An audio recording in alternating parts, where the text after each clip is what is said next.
23, 25. உங்கள் தேவனாய கர்த்தரையே சேவிக்க கடவீர்கள். அவர் உன் அப்பத்தையும் தண்ணீரையும் ஆசீர்வதிப்பார். வியாதியை உன்னிலிருந்து விலக்குவார். பொருளாதார செழிப்புங்கிறது ஆரோக்கியத்தோடும் தொடர்புடையதாக இருக்கிறது. அது மறந்து போயிடக்கூடாது. தேவன் பணத்தை மட்டும் கொடுக்கிறவர் அல்ல. தேவன் களஞ்சியங்களை மட்டும் நிரம்பி வழிய செய்கிறவர் அல்ல. நம்முடைய சரீரத்திலும் ஆரோக்கியத்தை நிரம்பி வழிய செய்கிறவராய் இருக்கிறார். ஆரோக்கியத்தையும் தருகிறவராக இருக்கிறார். சுகத்தை தருகிறவராக இருக்கிறார். பலத்தை தருகிறவராக இருக்கிறார்.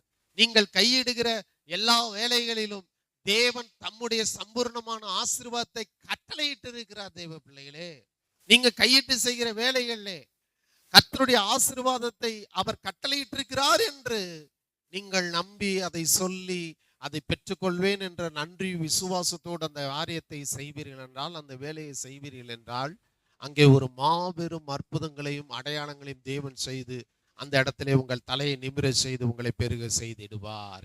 சங்கீதம் 90:17, எங்கள் கைகளின் கிரியை எங்களிடத்தில் உறுதிப்படுத்தும். ஆம், எங்கள் கைகளின் கிரியை உறுதிப்படுத்தும். என் அன்பு தேவ பிள்ளைகளே, நீங்க கையிட்டு செய்கிற வேலைகளை உறுதிப்படுத்துவதற்காகத்தான் உபாகமம் 28:8 சொல்றாரு, நீ கையிட்டு செய்யும் எல்லா வேலையிலும் கர்த்தர் உனக்கு ஆசீர்வாதத்தை கட்டளையிடுவார். அப்படின்னா நீங்க கையிட்டு செய்கிற வேலைன்னு சொல்லப்பட்டிருக்கிறது. அது அந்த வேலை நீங்க செய்கிறதுனால அல்லங்க.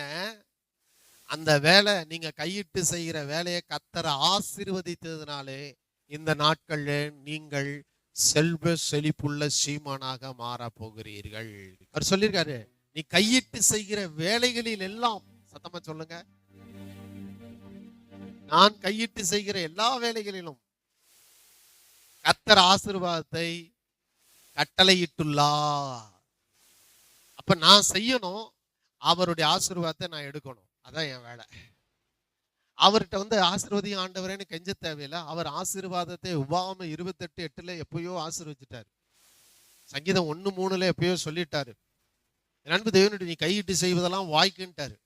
அவர் கட்டளையிட்டதுனால நீங்க ஒரு சின்ன வேலை செஞ்சா கூட அதுல ஆசீர்வாதத்தை பார்ப்பீர்கள். தேவனுடைய ஆசீர்வாதத்தை பார்ப்பீர்கள். பணங்கள் நிரம்பி வழிவதை பார்ப்பீர்கள். அவர் சொல்றாரு, நீ கையிடும் எல்லா வேலைகளிலும், நீ கையிடும் எல்லா வேலைகளும்.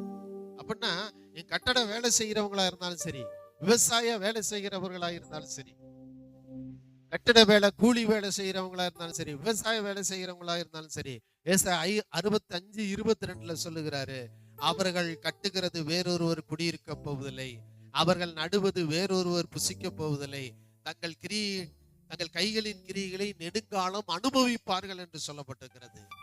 ஆகவே நீங்க கட்டட வேலை பார்க்கிறவங்களா இருக்கலாம், ஒத்தனாரா இருக்கலாம், சித்தாளா இருக்கலாம், அல்லது நிமிந்தாளா இருக்கலாம், அல்லது விவசாயம் செய்யக்கூடியவர்களா இருக்கலாம், அல்லது விவசாயத்திற்கு கூலி வேலைக்கு போகக்கூடியவங்களா இருக்கலாம், அல்லது 100 நாள் வேலை திட்டத்துக்கு போகக்கூடியவங்களா இருக்கலாம். நீங்கள் எப்படிப்பட்ட ஒரு சின்ன வேலையை செய்தாலும் அந்த வேலையிலே கர்த்தர் உங்களுக்கு ஆசீர்வாதத்தை கட்டளையிட்டு இருக்கிறார்.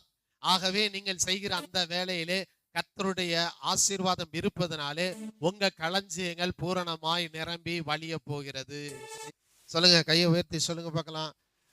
பிதாவாகிய தேவனே, நான் இன்று செய்யும் வேலைக்குரிய கூலி எனக்கு சரியாக சேரும்.